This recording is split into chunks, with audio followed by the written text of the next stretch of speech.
వినండి, మనం ఇప్పుడు ఇన్స్టెంట్ ప్రపంచంలో జీవిస్తూ ఉన్నాం. Instant noodles, instant reels, instant రిప్లైలు. ఇప్పుడు దేవుని ఆశీర్వాదాలు కూడా మనకు వెంటనే ఇన్స్టెంట్గా రావాలని కోరుకుంటూ ఉన్నాం. కానీ దేవుడు మన గమ్యాన్ని మైక్రోవేవ్లో తయారు చేయడండి. ఆయన దానిని నెమ్మదిగా మన జీవితంలో తీసుకొని వస్తారు.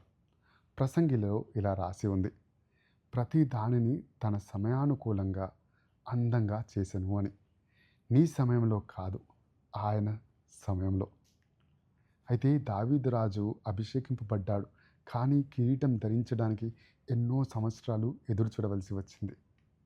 అలాగే యేసేపు గొప్ప కలలు కన్నాడు, కానీ రాజభవనానికి ముందు చెరసాలలో నడిచాడు. దేవుడు నిన్ను శిక్షించడానికి ఆలస్యం చేయడం లేదండి. నీవు ప్రార్థించినవి ఆశీర్వాదాన్ని మోయడానికి నిన్ను సిద్ధం చేస్తూ ఉన్నారు. కాబట్టి ఆలస్యం అవుతుంది అని మధ్యలో ఆగిపోకండి. చెట్టు ఎత్తుగా ఎదగడానికి ముందు దాని వేలు లోతుగా పెరగాలి కదా. అయితే ఇది గుర్తుంచుకోండి, నెమ్మదిగా జరిగే ఎదుగుదల కూడా దేవునిదే.